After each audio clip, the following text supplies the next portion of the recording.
History is changing right before our eyes. The last 4 years have been monumental for Bitcoin, going from no such thing as MicroStrategy to now all of a sudden we have a strategic reserve for the United States, and presumably a lot of other nations are going to be following their lead. But the next 4 years are going to be 10 times bigger, at least according to Michael Saylor, who in this video, this presentation, this speech, this slideshow predicts a $1 million Bitcoin as soon as 2029. So in this video, we're going to react to his presentation. We're going to see even where potentially he is keeping on the down low even some bigger ideas and more bullish concepts than even beyond $1 million Bitcoin as soon as the next 4 years. So this is a presentation that Michael made at the Bitcoin Policy Institute just recently here, not too long ago, but the slides are timeless and the message is timeless, and these concepts are really critical to understand why Bitcoin is not stopping at $100,000 or $500,000 or even $1 million. We're going way beyond $1 million. So let's hear Michael's perspective as to why Bitcoin is critical for national security and the long-term wealth preservation of the United States.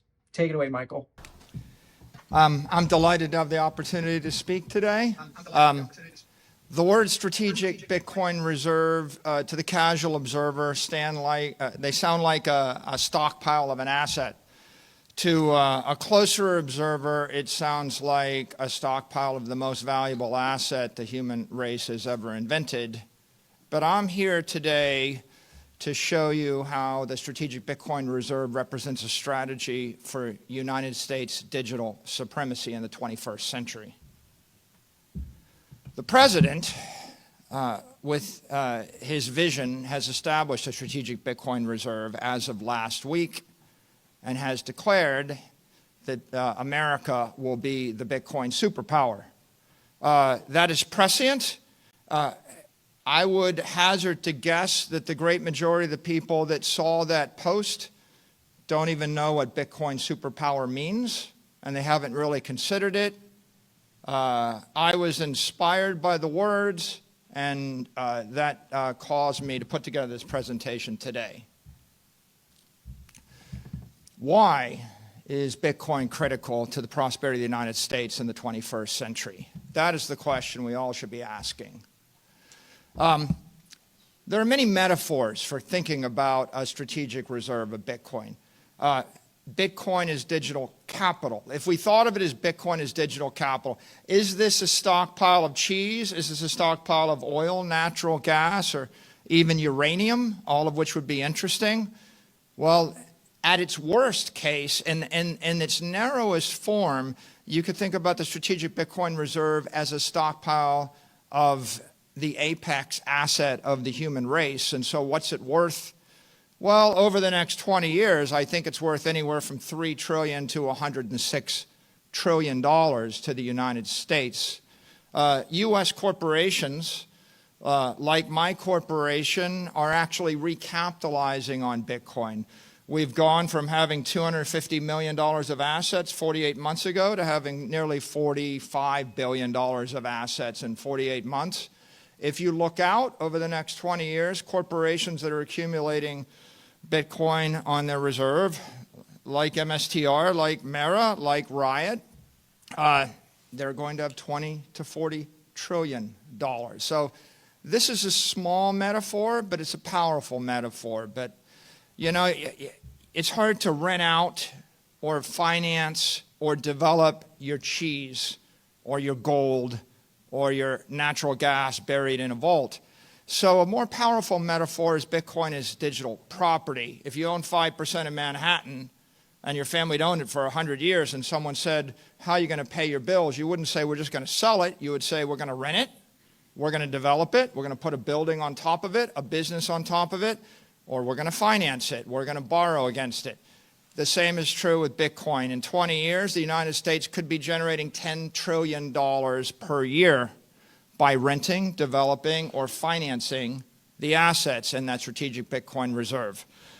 The AIs are coming. The AIs don't get bank accounts. They don't get credit cards. The AIs, the artificial intelligence economy, will be built on digital capital, digital property. It'll be a $100 trillion economy. It'll be built on Bitcoin. Well, A lot of people, they think of it as an asset, you think of it as a property, but what we know to be true is that Bitcoin is actually a network, and it's not just any network. It's not an information network. It's an energy network. It's a conservative network. I can send $1 billion from me to you. I lose it. You have it. That is the conservation of energy in cyberspace. So when you start to visualize Bitcoin as a digital energy network, what you realize is that trillions of dollars of digital commerce will flow over that network. The banking system of the world is going to rebuild itself on a digital energy network. We're going to have 40,000 banks that will be settling with each other in real time, finally, moving billions, tens of billions, or hundreds of billions of dollars an hour over a pure digital network. Right? So if you look at the world and imagine digital energy moving around the world, and then you ask the question, would you want to own it? Or would you want to ignore it? Yeah, do you want to ignore it or do you want to own it? It is an important question. And emphasizing that importance, especially to people that are maybe newer or haven't quite thought this through, let's talk about the game theory of why he's doing what he's doing. He's already alluded to it, that yes, Bitcoin is an asset, but even more importantly, it's a property. It's not cheese, it's land in Manhattan. It's not something with low utility, it has very high utility. Bitcoin itself is just an energy network that inherently has no intrinsic value or utility within or external, but its utility is that it doesn't change. That's the whole utility of Bitcoin. You can't touch it, you can't feel it, you can't eat it. But the utility of Bitcoin is that it preserves the same accounting system across time. And that is why Michael Saylor is a Bitcoiner, and that's why this presentation is super important, because we have less in common with the near future than the ancient past. AIs are coming.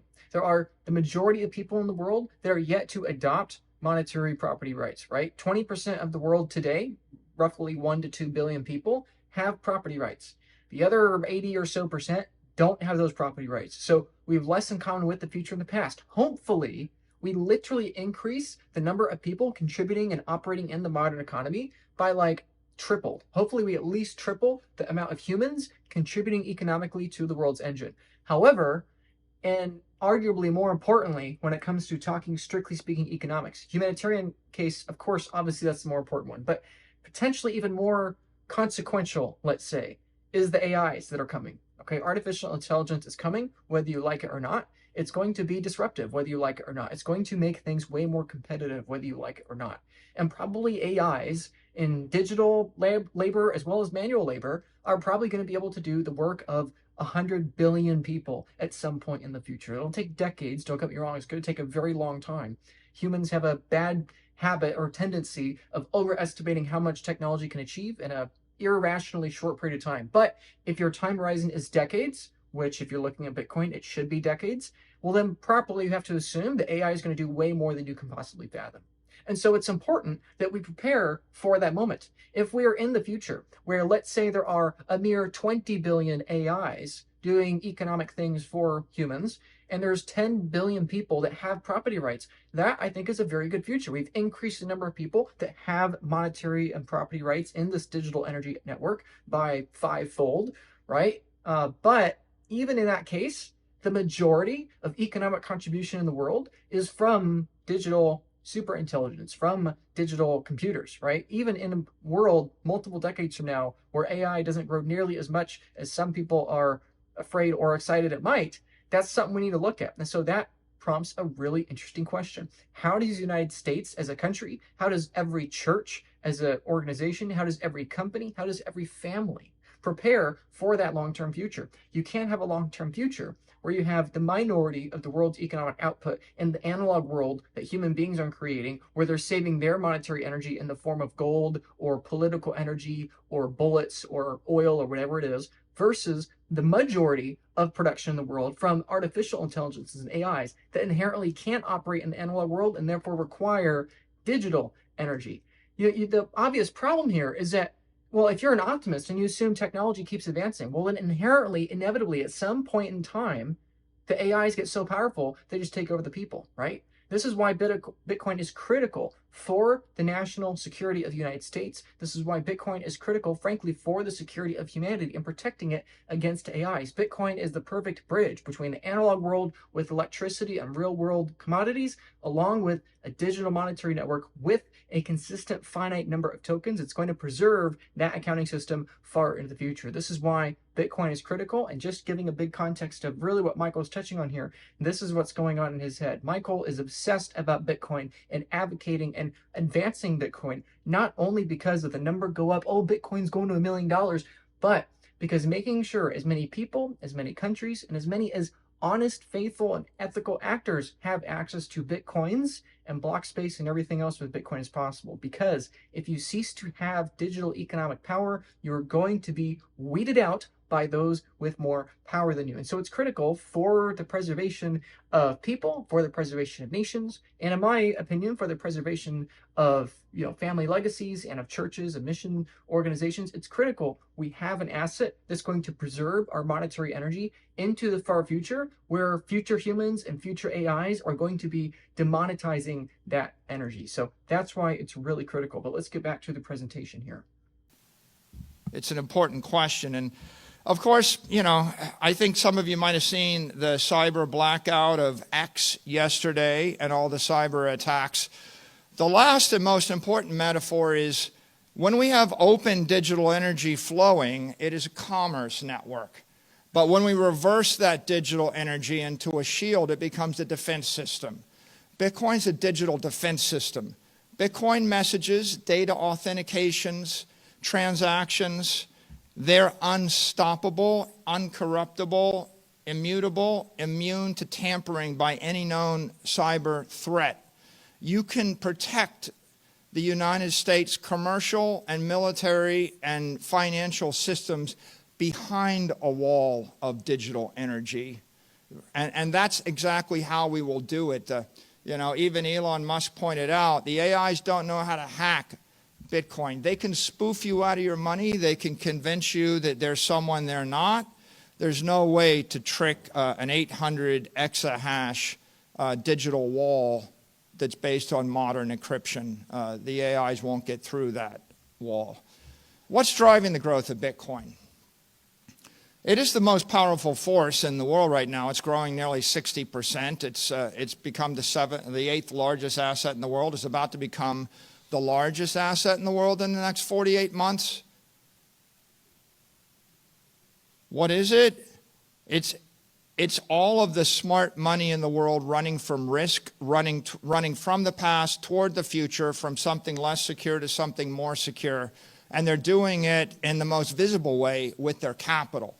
This is a map of the wealth distribution in the world, about $900 trillion. If you break it into uses, half of it is just a store of value. We're long-term, we're preserving our capital for the long term. We just want to keep our money. The other half are assets held for utility. I want to do something with the asset. If you drill into the 450 trillion, you realize the problem is that long-term capital is being dissipated and decimated by fires, by floods, by famines, by tariffs, by wars, by competition, by rust, by obsolescence, by torts, by traffic, you name it, right? What's that cost? That costs $10 trillion a year. There's people go, well, what is Bitcoin's use case? The use case is to not suffer $10 trillion a year of damage from entropy, from inflation, from chaos, from the future. Bitcoin's an asset without the financial risk of a currency, a bond, a stock, and it doesn't have the physical risk of real estate and property. And we're stripping away the counterparty risk to everything. And so we're moving away from risk, and what that means is that as the word spreads that there's an opportunity to keep your money without taking risk, long-term capital is being merged into the Bitcoin network. The greatest digital transformation of the 21st century, it isn't the transformation of music, it isn't the transformation of your photos, your communications, your Facebook friends, or educational videos, although each of those things made a $1 trillion company. The greatest digital transformation is the transformation of capital. So it's the transformation of 450 trillion. What's it worth? It's worth half of everything. It's half of everything. That's the transformation. Half of everything. That is the transformation. That's a pretty compelling argument there. And there's a few things I'd like to comment on. Yeah, so he commented on the AI factor, again, which I already commented on. But we have to talk about, of course, the number go up he mentioned there. He said directly that he believes Bitcoin is going to be the most valuable asset in the world within 48 months. Now, there's a translation through that. What that means is essentially he's predicting $1 million per Bitcoin minimum as soon as 2029.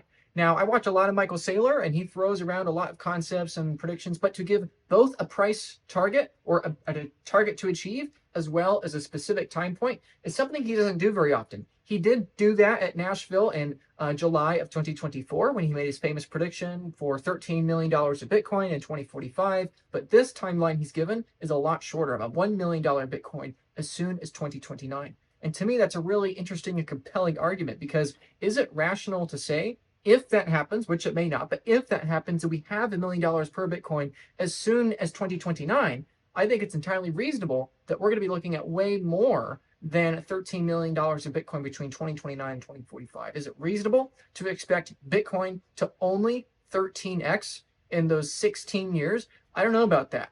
If this prediction is right, this most recent one he's made, predicting $1 million in 2029, I think his 2045 prediction is going to be way too low. What do I think is going to happen? I think it's possible. I think it's totally possible we have $1 million Bitcoin 4 years from now. That would require a massive acceleration from the United States government, which potentially is what Michael's referring to here, is that now that the strategic reserve is no longer theory, but actually in practice, maybe Michael's a bit more bullish than he was 8 months ago back in July of 2024. I don't know. Maybe he's not thought it through that much in his offhand comment, but knowing Michael and having interacted with Michael and having dinner with Michael and watched 1,000 hours of his shows, I don't think he's saying that flippantly. I think there's some reason why he believes it's going to happen that soon. So what should you do about it? Well, what you can do about it practically is prepare as if that is going to happen. Maybe it doesn't happen, but you should prepare as if it's going to happen. I had this conversation with somebody, I have it every day, pretty much, talking to people about how, it doesn't really matter if Bitcoin goes to $1 million in 2027 or 2032. Like, okay, so what? What's waiting another couple of years, right? That's massive life-changing wealth, as long as you hold it and as long as you keep it secure, right? This is what's so important, to make sure to hold on to it, because if this thing actually does become half of the world's wealth, the most bullish price predictions you can think of just are nowhere near what's real, right? People say, oh, maybe Bitcoin is going to $500,000 or $1 million someday. But nobody's talking about Bitcoin going to $200 million or $500 million. But if Bitcoin does become half of the world's wealth, that's exactly what we're looking at. Half of the world's wealth today is $450 trillion worth of wealth. But keep in mind, like we were saying earlier, hopefully, if we're optimists and if we assume the future continues to be built on a Bitcoin more stable standard, if that happens, we have less in common with the future than the past. So not only could Bitcoin become half of the world's wealth, but the sum total of wealth on the planet today, we could have less in common with the future with the now. What does that mean? That means more wealth is probably going to be created on the planet in the next 50 years than the previous 5,000 years. That is what exponential change looks like. That is the kind of dramatic impact we're looking at. We're not looking at $450 trillion of real purchasing power divided by 21 million Bitcoin. No, we're probably looking at $1 quadrillion, $3 quadrillion, $4 quadrillion in real terms today purchasing power divided by 21 million Bitcoin. Oh, and by the way, factor on top of that fiat debasement and depreciation over the course of those 30 to 50 years. All of a sudden, you're not looking at a $10 million Bitcoin anymore. An $8 million Bitcoin is no longer moonshot moon math, right? Again, like I said earlier, people tend to overestimate what's possible in the near term and they underestimate what's possible in the long term. Most people say, oh, well, because Bitcoin didn't hit 100 grand or 500 grand yet, there's no way Bitcoin's going to tens of millions. That's just ludicrous, right? And that's my encouragement. Expect Bitcoin to underperform in the months and years ahead. What your personal expectations are, expect Bitcoin to underperform. However, I expect Bitcoin to dramatically outperform in the future. Because if it's true, and we do have less in common technologically with the near future than the ancient past, then the majority of economic productivity is in front of us, not behind us. The majority of Bitcoin adopters are in front of us, not behind us. And the majority of dollars in existence to be printed are in front of us, not behind us, right? The majority of dollars are in the future, not in the present. All those charts with the exploding debt, that's going to be dwarfed by what it is in 50 years, right? It's been true to every extent backwards in time. We went from 40 million to 40 billion, now at $40 trillion of debt.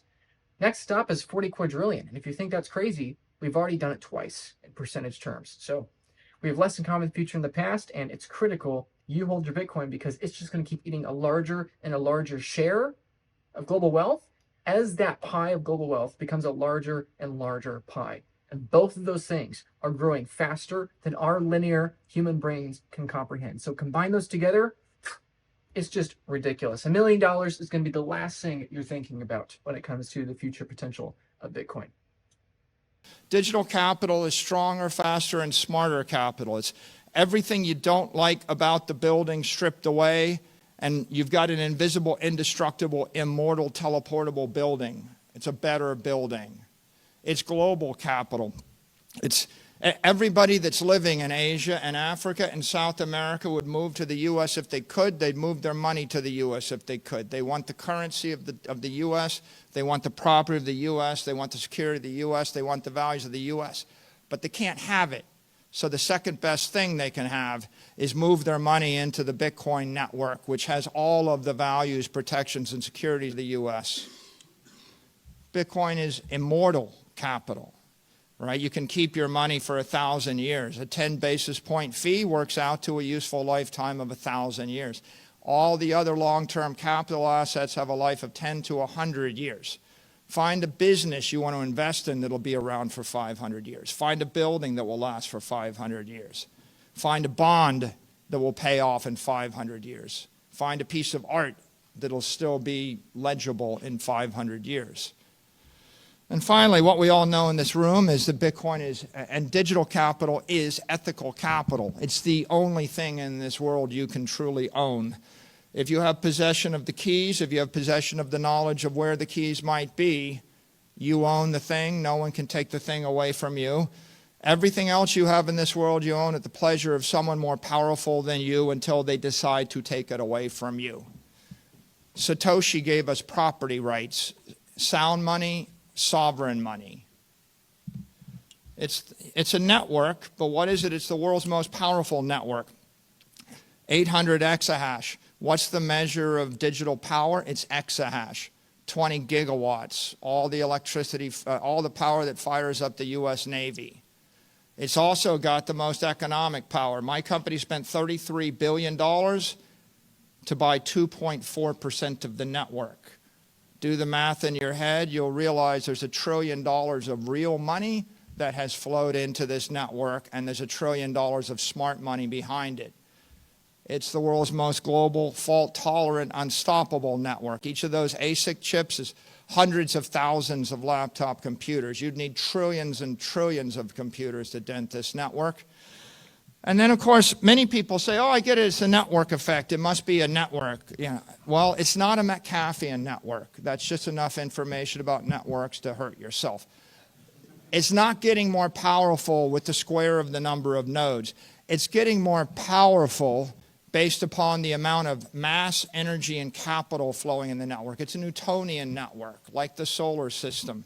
When the white dwarf comes past your planet, it's going to suck the atmosphere off your planet. A white dwarf is not the same as an asteroid the same size. They are different. Bitcoin is the brightest thing in the financial universe, right? Heat and light. It's the most interesting. It's growing stronger. It's growing hotter. It's growing denser as it draws the capital of the world into its orbit. What capital? Physical capital. People are selling their buildings. Financial capital. They're going to trade out their low-grade bonds, their currencies in third world and in the second world. Foreign capital. They're going to sell their Siberian real warehouses and their Russian natural gas rights. It's drawing antiquated capital, the capital of the 20th century.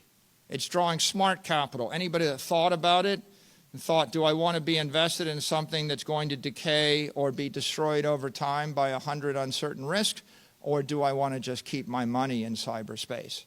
And then digital capital, right? The AIs, they don't get the bank account. As the economy digitizes, people want to move digital money at the speed of light with a million transactions a second.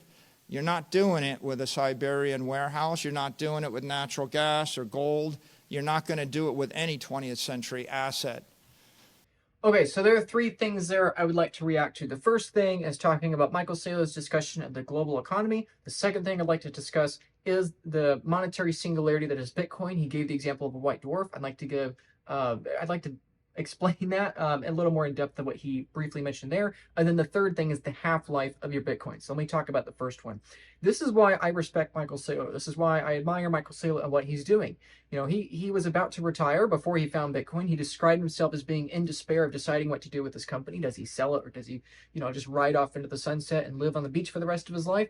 But what he decided to do was he decided to become a workhorse again and decide to devote all of his time to advancing this cause, right? Now, he mentions the rest of the world. I think that's really important. That gets back to the AI example. If you have all the wealth in the United States, locked in analog form, in the United States, the rest of the world can't have access to that. And what you have is a perverse relationship where the United States, in this example, but every monetary empire that past has done the same thing, to exploit the world's poor by leveraging an accounting trick of fiat currency. Print more currency, distribute the currency to them, in exchange get more real-world purchasing power.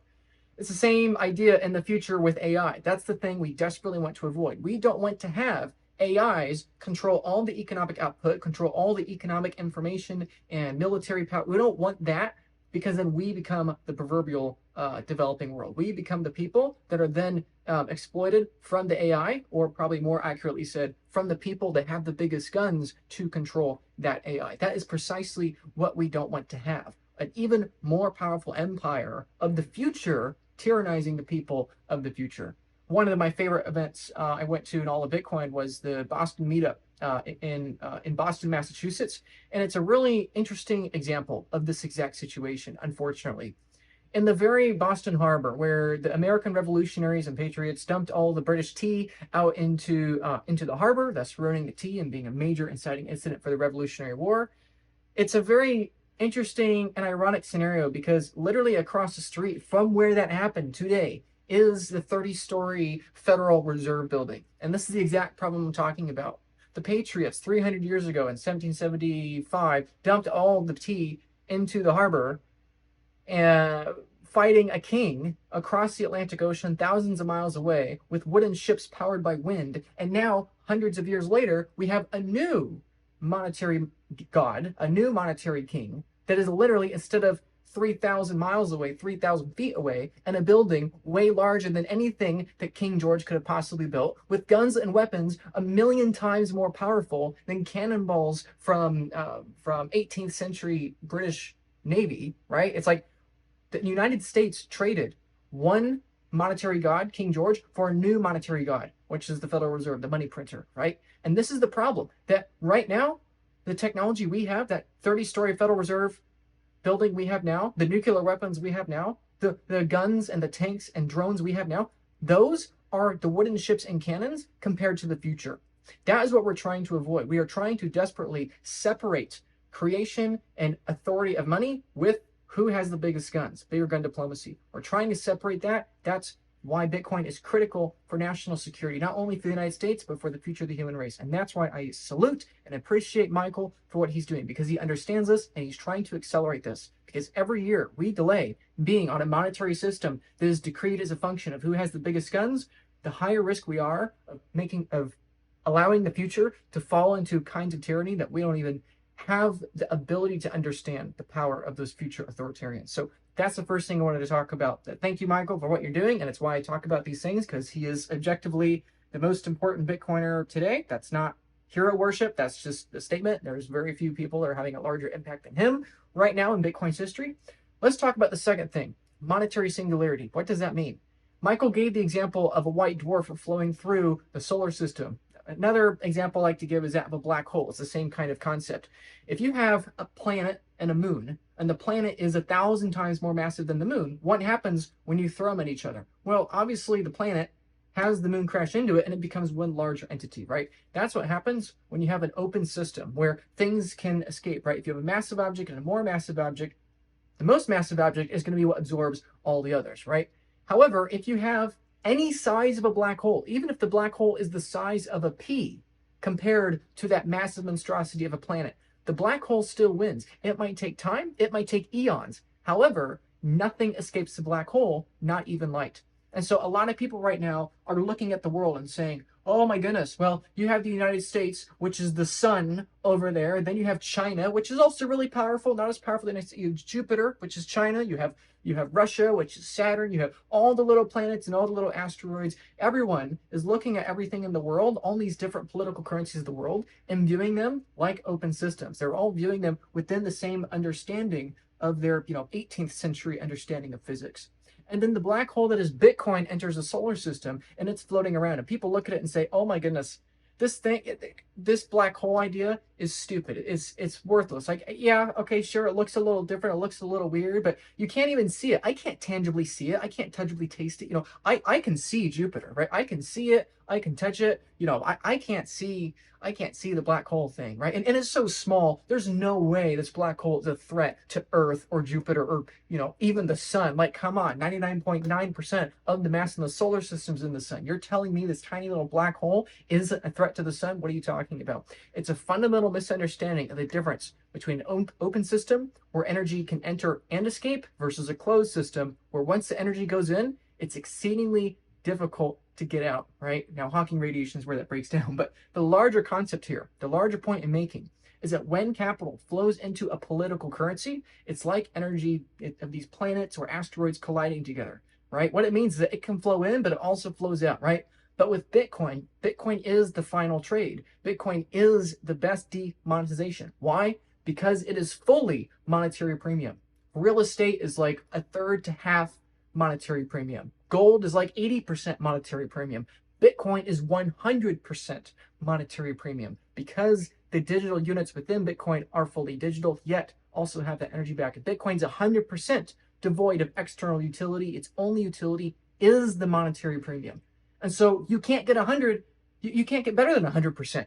It's literally perfect, right? Just like a black hole. You can make something more and more and more massive, more and more and more dense, but you can't get more dense or more massive than a literally infinite point in space, right? It's infinitely massive, infinitely dense in that tiny point of space. That's the singularity. That's Bitcoin. And that's why when energy flows into Bitcoin, it's exceedingly unlikely to ever come back. And so it's a bit of a metaphor. It's a bit of a metaphor. It frankly is over most people's heads when they're new to Bitcoin. But once you're in Bitcoin, you understand these things a bit more. That is something that really helps people understand the seriousness and, pardon the pun, the gravity of the situation, that Bitcoin's going to eat everything. Yes, it's tiny. It's tiny on the little tiny chart of global assets today. It's a tiny little black hole compared to the big celestial bodies. However, because of the nature of this celestial body, because of the nature of a black hole, it's inevitable. It's just going to eat everything. Why? Because it is 100% monetary premium when everything else has been perpetually forever in human history trying to reach 100%. Bitcoin does everything those other assets do better when it comes to monetary store of value. Now, let me talk about the third thing real quick, which is what Michael Saylor described as the quote-unquote half-life of that Bitcoin. Michael Saylor said, if your cost is 0.1% a year, your half-life is more or less 1,000 years, right? What is he saying by that? Well, nothing in life is free. Everything is entropy. Everything has a trade-off. And your Bitcoin right now has some certain half-life to it. I don't know what it is. The Bitcoin network, because it's that monetary singularity I just described, the Bitcoin network could last 1,000 years. However, your personal Bitcoin stack individually is almost certainly not going to last 1,000 years. Why is that? It's because there's some degree of risk with your current Bitcoin self-custody setup. Let's say you are really secure and there is only a 1% chance that you lose your Bitcoin, right? You know everything about self-custody. You've avoided taxes perfectly for a very long period of time. You don't have any risk when it comes to someone coming after your coins via the courts or via some sort of social engineering attack, right? You are super secure. You only have a 1% rate of risk. Well, then still, it's logical to assume you're going to lose half your Bitcoin over the course of 5 decades, right?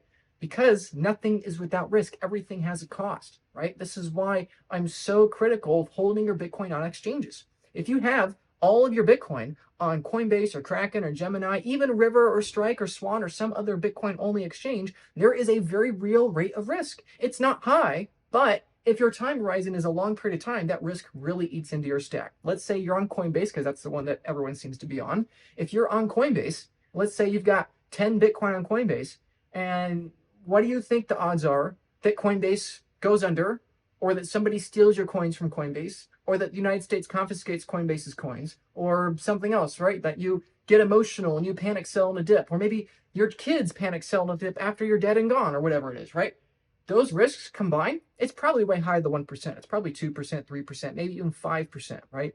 And this is why I highly encourage you consider having a multi-jurisdictional, multi-sig vault with zero single point of failure and a built-in service provider to help you stack more Bitcoin. Okay, my clients at the Bitcoin Advisor pay about 6% per decade in fees to us, to our company, right?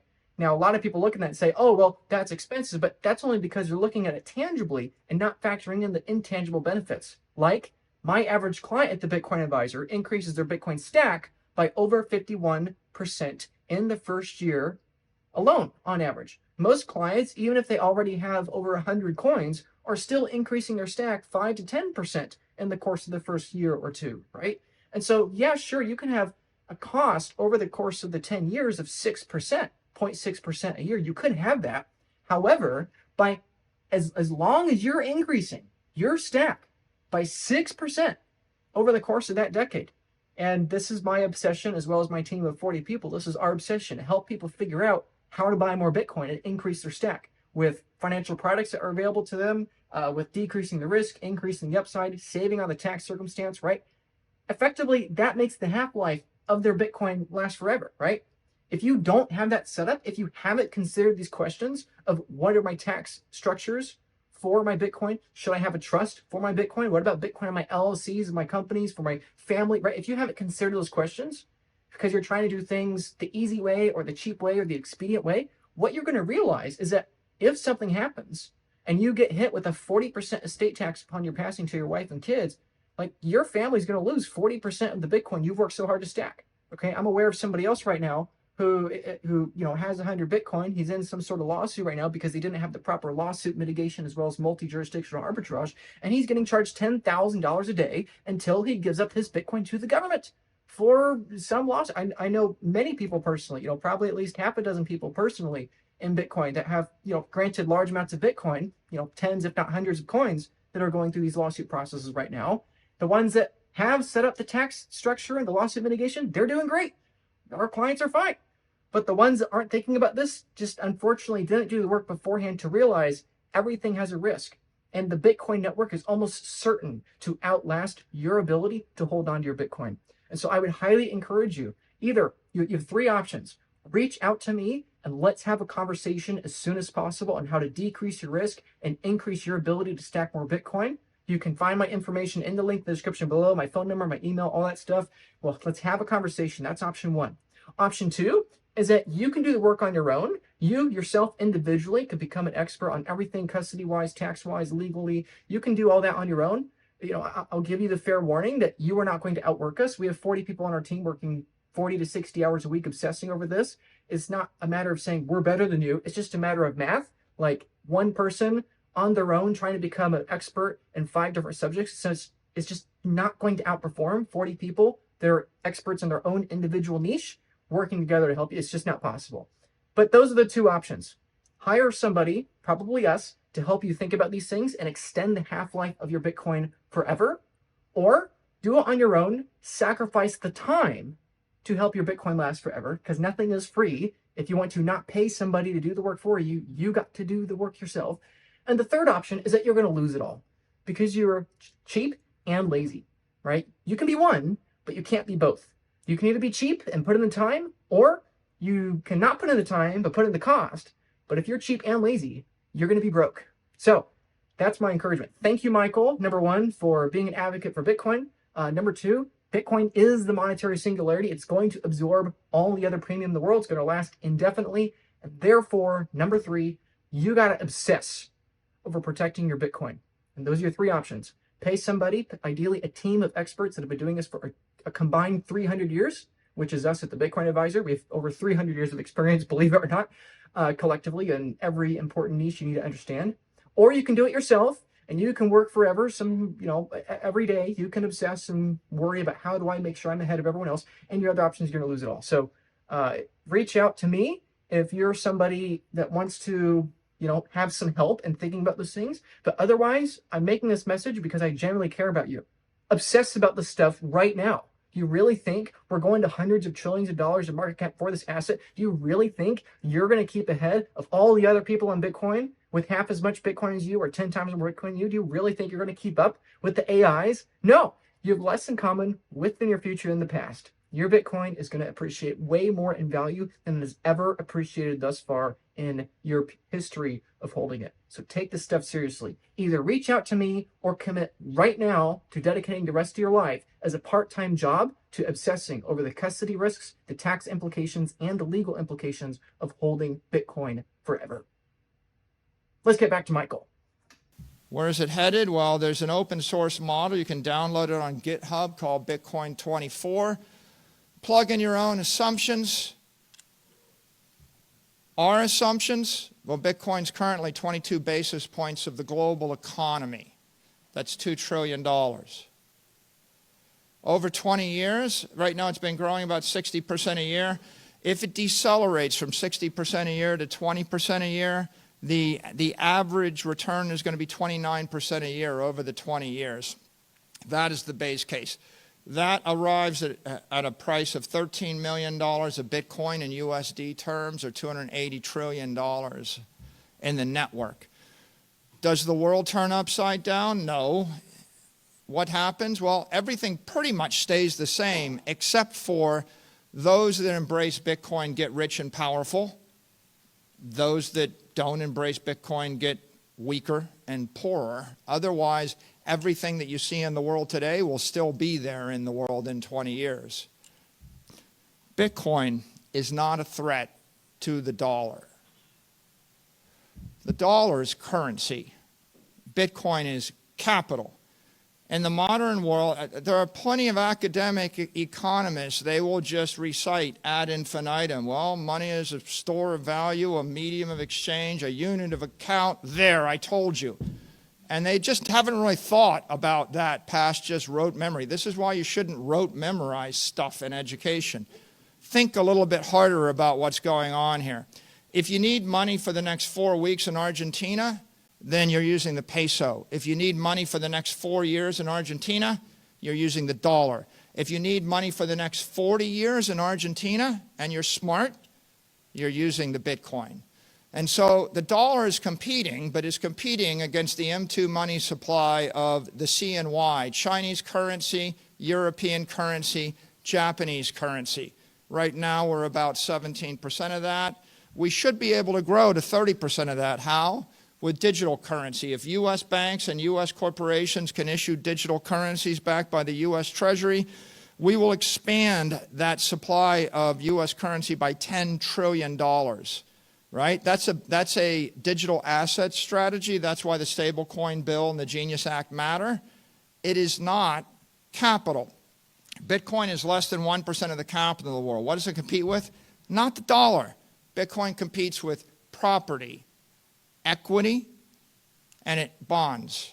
Property, equity, and bonds. And what is it? It's 1%. And what is it going to? I just showed you the shocker $13 million Bitcoin forecast. That gets us to 13% of the capital in 2045. We have two strategies. Expand our currency to dominate the world with the digital currency of choice. Expand our capital to dominate the world with the digital capital of choice. Okay, so this one's a bit more controversial. A lot of people in Bitcoin love it that Michael talks like this. A lot of people don't. And I don't know exactly what Michael's thinking, obviously. However, this is a topic specifically Michael and I have talked about for a very long period of time. Michael invited me and about 8 or 9 other people to dinner about a year ago, and it was a very long, very productive dinner. It was about 4 hours. Paolo Ardione was there of Tether. Michael SAYLOR was there. A few other people you'd probably recognize were there. And the conversation was mostly about this topic. Is Bitcoin capital or is it currency? What's the realistic path of adoption for Bitcoin? That was mostly the conversation. Obviously, Michael did most of the talking, but he asked a few questions of everyone else at the table as well. But the point, my opinion, and I don't want to say things. Uh, I think Michael knows that Bitcoin's eventually a threat to the dollar, but I think he doesn't view it as a threat to the dollar in the next half century, century at least. Basically, the the world on a Bitcoin standard is so far away from today. How can we possibly recognize it? And I I agree with that. It's something a lot of people in Bitcoin don't want to admit. But I think that's why Michael is talking about this. He's trying to differentiate Bitcoin as capital, not as a currency, uh, because he's trying to get the U.S. orange pilled. I mean, basically, Michael's advising Cynthia Lummis, Howard Lutnick, David Sachs, who are basically Trump's right-hand guys for Bitcoin and crypto, right? And again, you cannot like that Michael's saying this narrative, but the reality is that that's the narrative for now. And it's the narrative probably for decades, right? Why do I think that? Well, is the dollar going to hyperinflate? I believe it is. Yes. However, there are over 100 other political currencies out there of weaker nations, right? This gets back to the black hole versus the planet metaphor, right? You have 100 celestial bodies out there, ranging from a tiny asteroid to moons to a giant gas giant, which is the United States, of course. And you have this tiny little black hole that is Bitcoin. And the reality is that the black hole is going to eat all the smaller planets before it eats the big one, right? It's like, yeah, sure, the dollar might hyperinflate into Bitcoin at some point in the future, and I think it probably will. However, every other fiat currency is going to hyperinflate first. Either they're going to be the tiny little moons that get pulled into the gravity well of the gas giant, which then gets pulled into the black hole, or they'll go straight to Bitcoin, right? And that's probably what's going to happen to the 200 other countries in the world that aren't America. Their local political currencies are probably going to collapse and hyperinflate either into Bitcoin directly or first into the dollar, which then will go into Bitcoin. And again, I've said this now multiple times. As a habit, in all technology, underestimate what can be achieved in 1 year or 5 years, and overestimate what can happen in 30 years or 50 years, right? And so I think realistically, is Bitcoin a threat to the dollar right now? No, I don't think it is. Why? If the United States buys more Bitcoin, if they get a couple million Bitcoin in the next few years, which is what Michael Saylor wants, by the way, he wants America to get 5 million Bitcoin. Let's say America were to do that. That actually doesn't weaken the dollar. That strengthens the dollar. How could that possibly be? I thought Bitcoin is about dismantling the fiat world. Keep in mind, you have Michael Saylor here, chairman of MicroStrategy. Is it reasonable in early 2020, 5 years ago, to say that Bitcoin's a threat to your stock, Michael? It's going to collapse your stock. Well, yeah, you're right, but you're not right for the short term, right? No, what is actually more correct and much more nuanced, what's actually going to happen is that, Michael, your company, MicroStrategy, is going to adopt Bitcoin. It's going to strengthen your stock when all the other stocks in the world still exist, and then eventually your stock will trend to zero against Bitcoin, right? This is exactly what we're seeing with the corporate paper that is MicroStrategy, now known as Strategy, right? When you're still in the 21st century, when you're still in the period where there's thousands of companies to choose from, the one company that has exposure to Bitcoin is going to outperform all the companies that don't have the exposure. However, eventually, when all the companies have exposure, then they're not going to be justifiable compared to Bitcoin. Again, think of everything in terms of technology. Compare this to the internet versus radio, right? If you are a radio company, right, what's going to happen is that the internet's going to come along, and you're your little radio or television or media company. You're going to adopt the internet. You're going to have a branch of your company that's supporting and creating content or doing whatever on the internet, and that part is going to grow. Your business is going to be more valuable than every other company out there that's using inferior technology. But make no mistake, in the proper time horizon, the internet is going to kill your newspaper business. It is going to kill your television business, right? And this is my personal opinion. The US dollar is not going to be attacked by Bitcoin.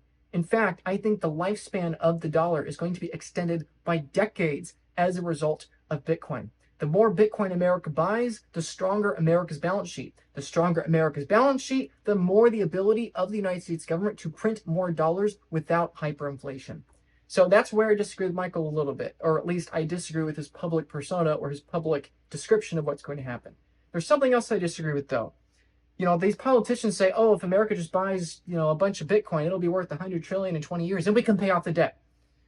Okay, again, that's true as a narrative for now. However, I believe in practice, it's not actually going to be how it happens. Okay, America's going to buy millions of Bitcoin and that's going to be worth hundreds of trillions of dollars. Yeah, sure. However, I don't think we're going to pay off the debt with that. What I think we're going to do is we're going to justify printing more dollars with that new asset on the asset side of our balance sheet, right? After all, why the heck not, right? If you're a politician with, every incentive to keep the fiat Ponzi going that is inherently exponential and unsustainable, why not leverage that asset on the asset side of your balance sheet to justify printing more dollars, right? If you have the closed system that is Bitcoin with the open system that is the dollar, well, as long as that closed system keeps growing in value, well, we could just keep printing indefinitely. So my point in this is that is Bitcoin a threat to the dollar in the long term? Yes, absolutely. And I think Michael is technically wrong in saying that. However, for the foreseeable future and for most of our lifetimes, I think it's generally the right case, right? As Michael Saylor described, he believes Bitcoin is going to be about 7% of the world's assets in about 20 years. That makes a lot of sense to me. Maybe it'll be 5%, maybe it'll be 15%. But is it going to be 100%? I highly, highly doubt it. The internet has been around for the better part of a century now, and yet a third of the world's adults don't even use the internet daily, right? It's like technology takes a long time to be adopted, even if it's the fastest adopted technology in the world, which is Bitcoin. So that's my opinion on it. I think in the same way, Bitcoin has extended the life of the company MicroStrategy by literally decades. I think it's going to do the same thing to the United States government. Without Bitcoin, the U.S. is not looking good. 98% of countries that hit 130% debt to sovereign debt to GDP have hyperinflation, default, and war within 15 years. I think without Bitcoin, America's on a collision course, and our debt explodes, it balloons, and our currency collapses within a couple decades, if not sooner. However, with Bitcoin, I think we're going to be able to justify so much more printing because we'll have a stronger balance sheet. We will be the Bitcoin superpower. And is that something that's good or bad? Well, I don't really care. I'm just trying to predict what's actually going to happen, not what I would like to think could happen in an imaginary fantasy world that doesn't really exist. I think just realistically, that's the path that's going to happen. Before all the tiny planets collapse into the black hole, they're all going to collapse into a large planet first. Likewise, all the political currencies, I think, are going to flow back to the dollar before eventually even the dollar itself capitulates. Because it's all about relatively what's better. Right now, the dollar is relatively better than every other currency in the world. There's no second best fiat currency. However, in the future, when all the other political currencies trend towards the dollar, and all that's left is Bitcoin and the dollar, digital capital like Bitcoin, like Michael Saylor is describing, and the digital currency that's the United States, I think eventually it'll collapse into Bitcoin as well. But that's many years away. Even before that happens, Bitcoin, I think, is going to be at least $100 million. So it's going to be a long ways away. But I just want to give that nuance because that's a very common question I get from people. Luke, what do you think about Michael Saylor's comments on currency versus capital? That's my thoughts on it. And another way you could think about that is the medium of exchange versus store value argument. Bitcoin is going to demonetize and consume all the store value before it comes after unit of account or medium of exchange. That's the final boss, attacking unit of account, which is the dollar. But again, don't get your hopes up. I think we're talking many decades, not years, or even a decade or two. I think it's going to be a very long time, which maybe you think is bad because you'd like to see it all in your own lifetime, but ultimately it doesn't matter. The world's not going to change to what you want. What's going to happen is what's going to happen. And I think we want a slow, gradual transition to minimize the probability of the fiat world imploding and collapsing on itself in the form of war.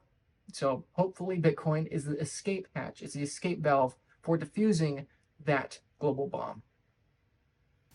Why should the U.S. want to be the Bitcoin superpower?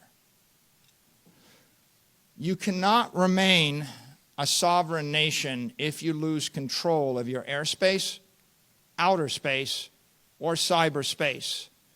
This is a truism. It's pretty important. We're not talking about making a little bit of money here. We're talking about defending the American way of life. A superpower has to keep the air routes open. You must be able to fly, not just fly from here to London. You need to be able to fly from New York to Chicago. If you look at what happened in the first Gulf War, we took control of Iraqi airspace. Within a week, their entire country was non-functioning. Some people would say within 48 hours they were non-functioning. This country won't function for 48 hours after we lose control of our airspace. How do we protect it? We have Air Force bases. We have military aircraft. This is evolving. It will continue to evolve. Drones, very sophisticated defense systems. We have to keep open our sea lanes. This is a truism for 1,000 years. The Carthaginians knew it. That's why the Romans destroyed them. The Carthaginians had destroyed the Venetian fleet. Every single port in the Mediterranean that was a Venetian port was also a Roman port, was also a Carthaginian port, was also a Phoenician port. Why? Because you must keep the sea lanes open if you would be a superpower. If I cut off your sea lanes, I choke your economy. The Japanese determined this or found this out in World War II.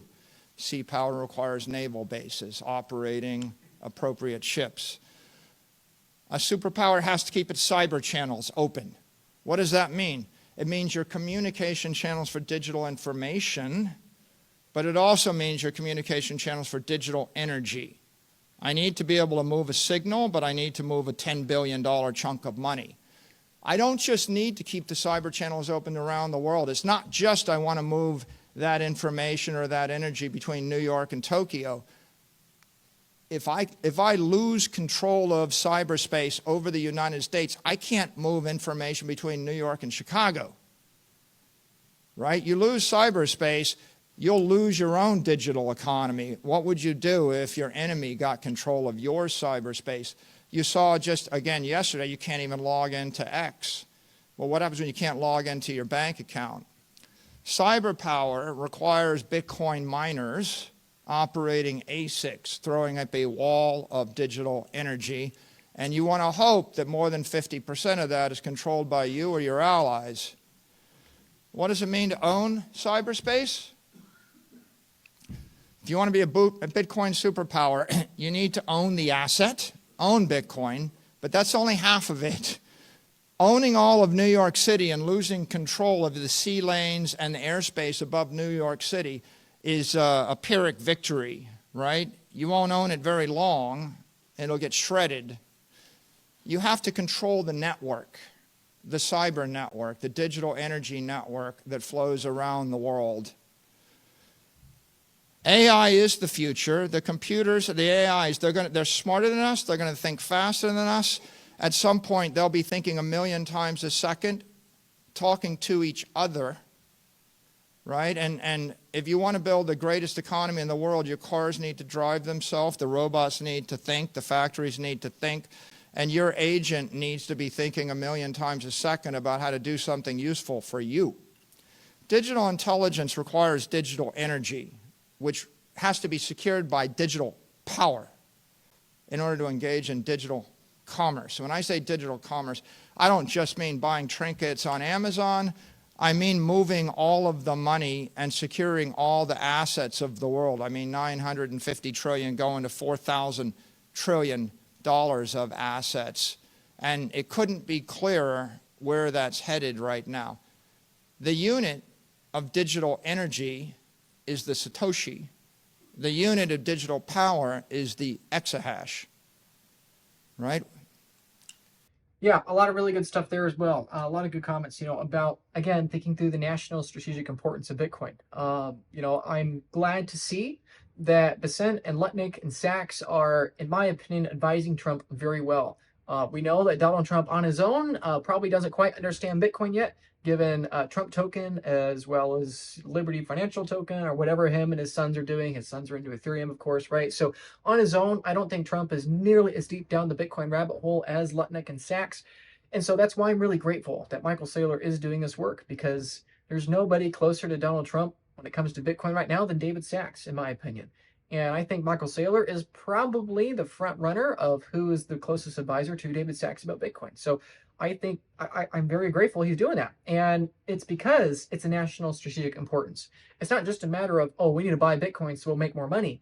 No, this is a matter of we need to buy Bitcoin so we aren't forced out. We aren't strongmaned out, right? What does this mean specifically? America needs to hold Bitcoin tokens. America needs to hold UTXOs, right? That's really what it needs to hold, not an IOU, a UTXO. That's what it needs to hold. America needs to have block space, because without block space, you can't move the Bitcoins on the Bitcoin network, right? You need nodes, you need hash, you need miners. Those are the things you need if you want to be a digital Bitcoin superpower. And that's what America needs. Not only is America going to be printing dollars to buy Bitcoin in the long-term future, but it's going to be subsidizing, in my opinion, Bitcoin mining. A lot of people ask me, should I get into Bitcoin mining? I think Bitcoin mining is actually going to get more competitive in the future than the past, right? Why? Because in the past, Bitcoin mining was a business venture opportunity that people took in their bedrooms with their tiny laptop computers trying to make a quick buck, right? Now it's a massive corporate enterprise with companies and professional balance sheets and publicly traded stocks trying to squeeze those margin down. And in the far future, I think Bitcoin mining is going to be subsidized by major nations because it is a national strategic importance for the United States to be able to enshrine a certain percentage of hash block space and data on the blockchain to have the ability to move the Bitcoins. The Bitcoins are useless if no blocks are willing to accept you because you are being strongmaned out, you're being forced out, right? So I think Bitcoin mining is going to get more competitive, not less competitive as Bitcoin price goes up. And I think all this is going to become more relevant. And my hope is that this message, and that's why I'm so glad to see Michael talking about this message, this is the message, just kind of soft word, Jason Lowery thinking in abstract versus physical power. This kind of conversation, I think is going to be really what gets governments piling into Bitcoin. Right now, governments are experimenting with it as a political currency number go up technology. They're buying locomotive stocks, hoping to get more horses back after they sell it. But eventually they're going to realize you buy the locomotive so that you don't lose the war. If you don't have the locomotive, your enemy moves the troops faster than you. They move the guns faster than you. They move the industry faster than you. And so that moment where Donald Trump has that epiphany, where David Sachs and Lutnick actually understand Bitcoin to this level, and they understand, wait a moment, we don't want to buy 5 million Bitcoin so we can make $5 million or $5 trillion. We want to buy 5 million Bitcoin so that we don't become obsolete and so that our enemies don't force us out. And so that the AIs of the future don't force us out, right? That's what they're going to have to realize. And that's why it's critical. If you have the ability to take self-custody of your Bitcoin, you do so. If your Bitcoin are on Coinbase, if your Bitcoin are in some kind of intangible piece of paper like an ETF, you should ideally want the UTXOs. You want to manage those UTXOs once you have them. Because if you don't hold the underlying Bitcoin on the block space, and if you don't manage those unspent transaction outputs, UTXOs on the block space, you are going to be forced out by people that have more UTXOs or better managed UTXOs, or the miners and the hashers out there in the world, right? That's why it's critical you think about this stuff now. The majority of the world is never going to have the privilege of owning underlying layer 1 Bitcoin. They just won't. They just won't. Barely 1 in 500 people is going to have the ability to make an on-chain Bitcoin transaction. Again, feel free to reach out to me if you need help with your Bitcoin self-custody journey, managing UTXOs, and actually having a real plan for intergenerational wealth. My team at the Bitcoin Advisor and I, 40 of us working 80,000 hours a year combined collectively with 300 years of experience, over $1 billion worth of assets since 2016. Not a single dollar of Bitcoin has been lost under our care and our help with people, right? We literally have a perfect track record because we are obsessive about this stuff. We understand the relevance and importance for us, and that's what we extend to our clients. That's what we extend to our friends and the people that also understand the importance of this. So if you understand the importance of managing UTXOs and having a long-term plan to be able to compete with the countries and the AIs and the malicious actors and the good faith actors of the future, you have to have a plan. You have to take action now. It's not enough to be average. You have an above average stack of Bitcoin. Therefore, average doesn't cut it. And you have to be the best of the best. You can't be an average self-custody holder. You can't be average in your tax planning. You can't be average in your lawsuit litigation planning. If you got 100 coins, you got a lot of freaking money, right? If you got 10 coins, you also have a lot of money, just a decade in advance, right? If you have 1 coin, you also have a lot of money, but just 2 decades in advance, right? It's like, it doesn't matter how much Bitcoin you have. It doesn't matter if you have 300 coins, 32 coins, 18 coins, 7 coins, half a coin, all of it is a very substantial, very relevant amount of bit power in the long-term future, which that should be your plan. So you better plan on it. You better do that now. So you heard me already earlier talk about this. Either reach out to me or have the seriousness imprint on your brain right now and start taking it seriously. Because if you're not putting in the time yourself, or if you're not hiring me, then you are going to lose it. Okay, this is not debatable. You are going to lose it to some AI or some scammer or some criminal or some home invasion thief or some lawsuit or some government that's going to tax and tort it to zero. This isn't an option. Put in the time or put in the money. Ideally, hire me, put in the money, because we're going to probably be better at helping you figure out how to buy more Bitcoin than you on your own. But ultimately, the encouragement is this is a matter of national security for the United States, and it's a matter of your individual and your family's security for the future. And that's why having self-custody is so important. Most people will never have that luxury, and you have the opportunity right now to be able to do that. What are the benefits to America of the Bitcoin strategy? Embrace Bitcoin, we own the 21st century. All the money, all the capital of the world is moving out of the 20th century. Everything that made sense, every educated financier was educated in the 20th century. They were taught a bunch of bromides, a bunch of rules. All of those rules probably made sense in the 20th century. The way we fought World War II is not the way we fight World War III. Every military doctrine, every financial doctrine, it might have been right at one point. It's not right any longer. Trillions of dollars of capital is going to flow from those physical and financial assets into digital, into the Bitcoin network. Okay, you might say, well, I'm making a strong assertion. Bitcoin is the digital capital network. I'm not just the one making that assertion. The President of the United States made that assertion last week, explained by David Sachs on Friday night. He said, Bitcoin is the only crypto asset that is truly decentralized. It is special. Maybe in the future there might be some other digital capital. The U.S. government doesn't recognize any other digital capital, nor do we. And that's because 99% of the power in the crypto ecosystem is in the Bitcoin network. If you want to own cyberspace and own the future, you need to own it. Embrace Bitcoin and strengthen the dollar. We have the chance to establish, own, and control the global digital capital network. That is Bitcoin.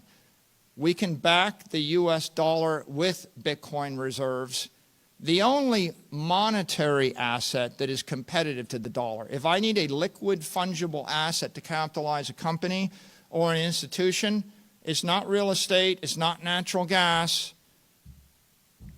it's not art, it's not private and public equity portfolios, it's not even going to be an index of equity. The only asset that I can use other than Bitcoin is US Treasuries everywhere in the world. If anybody ever decides to replace those, they'll replace them with Bitcoin. We should own both.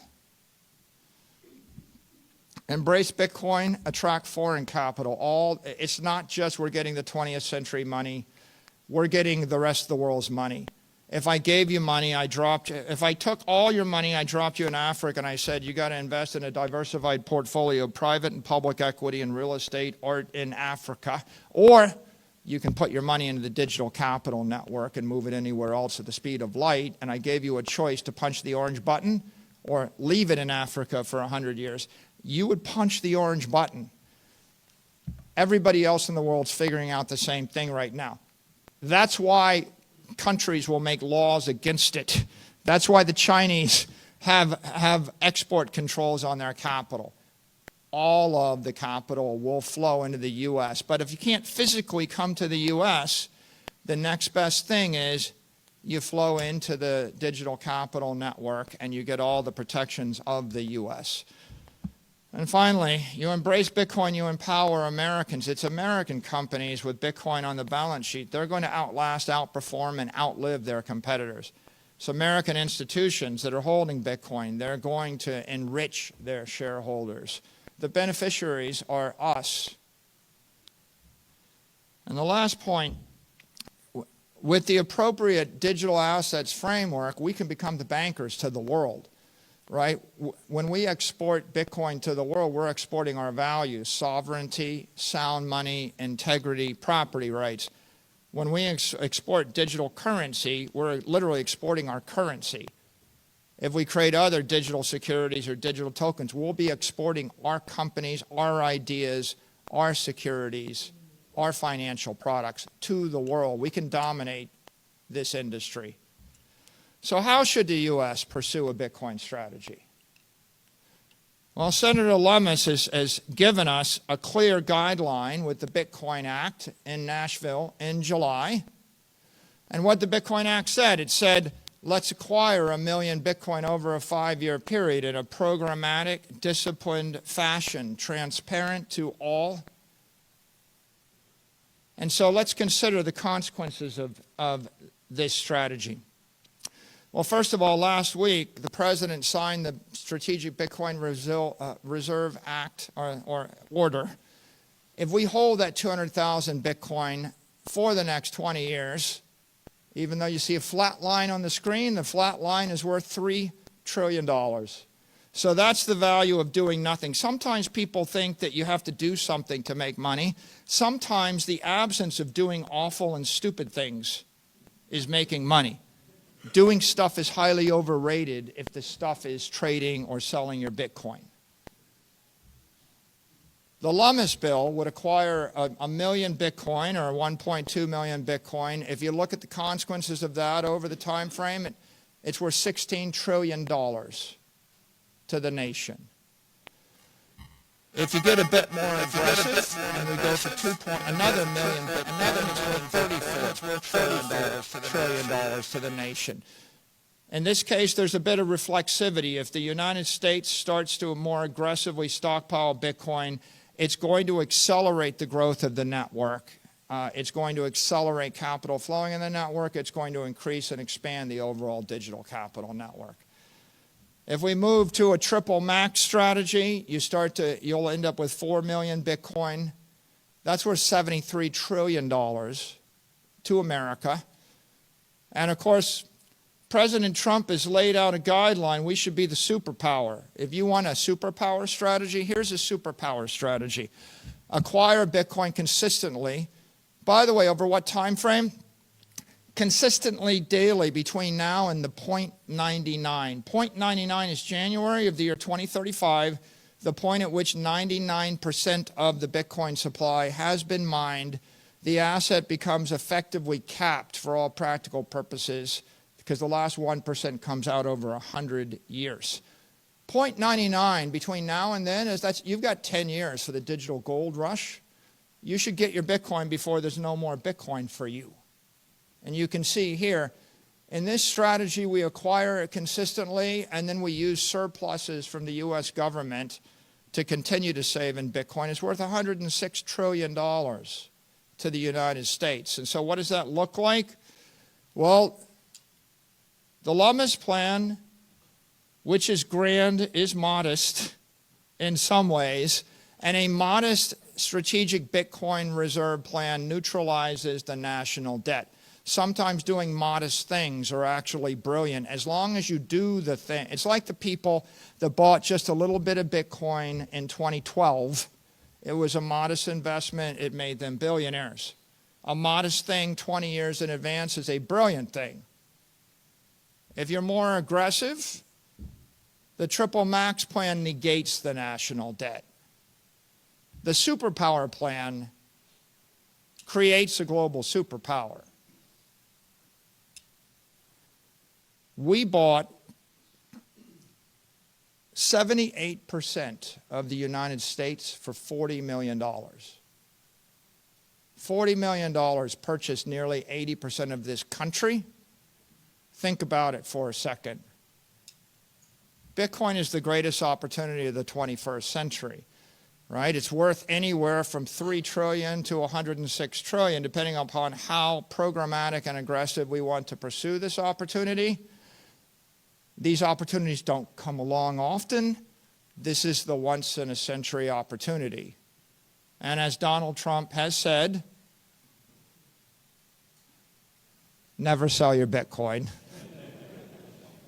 And I'll leave you with the final thought. What happens if we allow Yeah, Donald Trump did say that that you don't sell your Bitcoin. However, respectfully, I think he was saying that because he was told to say that when he was actually at the crypto summit with Michael Saylor, three people over from him, by the way. Trump said, it's like they say you don't sell your Bitcoin, or who the hell knows, blah blah blah. I don't think Trump is a triple maxi. Yes, some people disagree with me, but I don't think Donald Trump yet understands Bitcoin is the best way to strengthen the dollar. But I think Donald Trump's view is that we got to make America great again. We need more money. We need more wealth. Bitcoin could be a diversification of that wealth, right? Basically, to use the metaphors given earlier, our planet's in trouble. We need more mass. Get some moons over here. Get some asteroids over there, right? Get this little tiny black hole thing over there. If it helps us become more massive, great. If it does, okay, oh well. But we're getting diversified portfolio of these celestial bodies. All of them have mass. The black hole is a little smaller than this other planet, so he views them as equal. What Trump doesn't understand is that by him doing that, it's a Trojan horse. Eventually, the black hole is going to eat your own planet too, right? It's the same kind of concept. I think Trump is viewing Bitcoin as a means to the end of acquiring more dollars and strengthening the American economy and getting his party reelected in the future. What I don't think he understands is that eventually Bitcoin will consume all political power and all monetary premium derived from political human-led institutions, because digital capital with infinite 100% monetary premium and zero requirement for human oversight is inherently worth more than a currency that requires human oversight with some percentage of utility value instead of monetary premium. And ultimately, it's an open system, not a closed system. So I think Michael made some very good points there. And the encouragement for all of you watching is get off zero, not necessarily go all in. Me, I'm basically all in. Most of you watching are probably pretty much all in. But if you're new, you don't have to go all in. Like Michael Saylor said in this most recent clip, a modest thing 20 years in advance is a brilliant thing. If you are somebody that is nervous about the volatility of Bitcoin and you don't know where to start, just start with $50. Eventually, get up to a 1% or 3% or 5% Bitcoin exposure.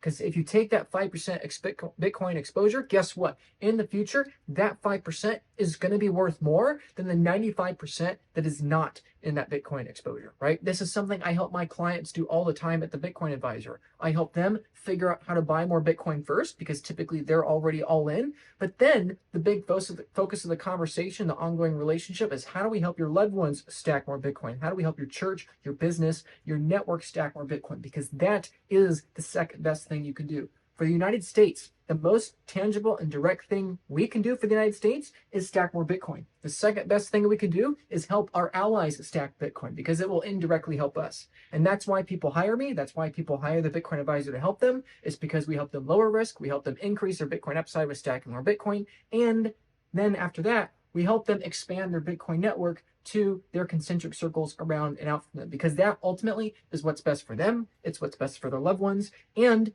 our strategy in helping people do that is helping them get off zero. Maybe your mom or your uncle or your business partner or your kid or cousin or friend or neighbor, whoever in your life you're thinking of right now, they probably aren't going to go all in. But maybe they'll take a 5% allocation. After all, they own the S&P 500, and 5% of the S&P 500 is the banking system, and they've admitted themselves they don't trust the banks, so why not put 5% in Bitcoin? Maybe Bitcoin goes to zero, at least in their minds, but guess what? You already think the banking sector is going to zero, right? Like, there are ways to relate to people, meet them where they are, because it's not about another Bitcoin podcast or another Bitcoin book. It's all about having a relationship with the person, making the person understand that you genuinely care about them, and then helping them think long-term for the future, to plan for that future and help them understand that a modest allocation of 1, 2, or 5% now is worth so much more than making a rash, emotional, dramatic decision in the long-term future that they weren't prepared for. So that's the big encouragement. If you're newer to Bitcoin, you don't have to go all in like Michael Saylor or myself or most people watching this did. You can just get off zero and continue learning gradually over time. I've got a client, the Bitcoin Advisor, who joined about 8 months ago, and he's increased his stack by about 10x, because he already had an allocation he was already pretty firmly in, but by increasing his exposure and increasing his understanding and increasing his conviction and having now more business opportunities, he's grown his stack a lot, right? And so the point is, you have time. I think this Bitcoin adoption thing is going to take a long time. I think Bitcoin's going up rapidly, so don't delay. But Like Michael Saylor said, modest allocations, modest learnings, modest understandings compounded over a long period of time are brilliant in retrospect. So that is my encouragement for you. Be ahead of the curve. Upgrade your self-custody setups ahead of the curve. Get access to financial products ahead of the curve. Consider questions and implications about the future of Bitcoin banks before they occur. Bitcoin is the most rapidly changing, the most interesting industry on the planet. And if you can stay a year or 2 or 5 years ahead of the rest of the market, you're going to feel like a genius for the rest of time, because all the innovation is happening here on Bitcoin. So Michael, take us home. Wrap us up. Another nation to claim title to Bitcoin superpower. If we don't claim it, we give them control of the network, we give them all the wealth in the world, we risk being impoverished and imperiled by a hostile nation that controls all the world's digital energy. You could have clung to your glass beads when the world went to the gold standard. You could have clung to your steam engines when the world went to internal combustion. You know, you could have kept your wood-burning stoves when Rockefeller offered you petroleum. We could have dismissed nuclear power. We once had another project. We had a Manhattan Project. It was a large investment in nuclear energy. Do you want to control the world's digital energy? Because the digital economy will run on digital energy. The choices are either prosperity or poverty in the 21st century. Bitcoin is manifest destiny for America. Thank you. All right, well done, Michael. So that's a good thought to leave on. My encouragement for all of you is that everything that we've discussed applying to the United States as a country is true. Bitcoin is going to $1 million, maybe 2029, like Michael thinks, maybe 2032, maybe 2040, maybe 2027. We don't know. But sooner or later, it's going up forever in terms of dollars. In the same way the mass of a black hole is trending up forever in terms of the planets orbiting it, the same thing is true with Bitcoin. It's going up forever in terms of dollars because it will just keep absorbing the energy of those political currency systems. So stack Bitcoin, buy Bitcoin, upgrade to self-custody, considering hiring me and my team to help you extend the half-life of your Bitcoin. You're paying us a small tangible fee in exchange for ongoing, perpetual, intangible results, ideally being at least a few years ahead of the rest of the market. And ultimately, whatever you do, whether you hire me or not, I care much less about that. I care much more that you just hear me out and you consider these things. Because most people won't listen to you and me. Most people will hear this Bitcoin message and they won't listen. That's okay. I'm not here to convince people. I'm here to clear my conscience. And it means a lot that a lot of you are paying attention. A lot of you are doing the right thing. And so thank you, Michael, for doing the right thing and clearing his conscience. Because once you understand Bitcoin, and once you understand it's a national security threat, not only for the United States, but for every nation, every church, every company, and every family on the planet, because we have less in common with the near future than the ancient past, you understand why I have to talk about this, I have to allocate to it, and I have to do these things. Not because I'm trying to, tell people what to think, but because I think this is right. And if it is right, other people will also see it's right. And so the fact that the United States is now buying Bitcoin, the fact these companies are buying Bitcoin, to me is incredible evidence that we're on the right track, and that whether it happens in 4 years or 40 years, sooner or later, Bitcoin's going to be worth more than all of the fiat in the world. So reach out to me, information in the link in the description below. Do the work on your own, buy more Bitcoin, start slow. And like Michael said, modest allocations and modest actions now are brilliant in a long-term horizon in hindsight rear view mirror. So thank you for your time. I'll see you in the next video.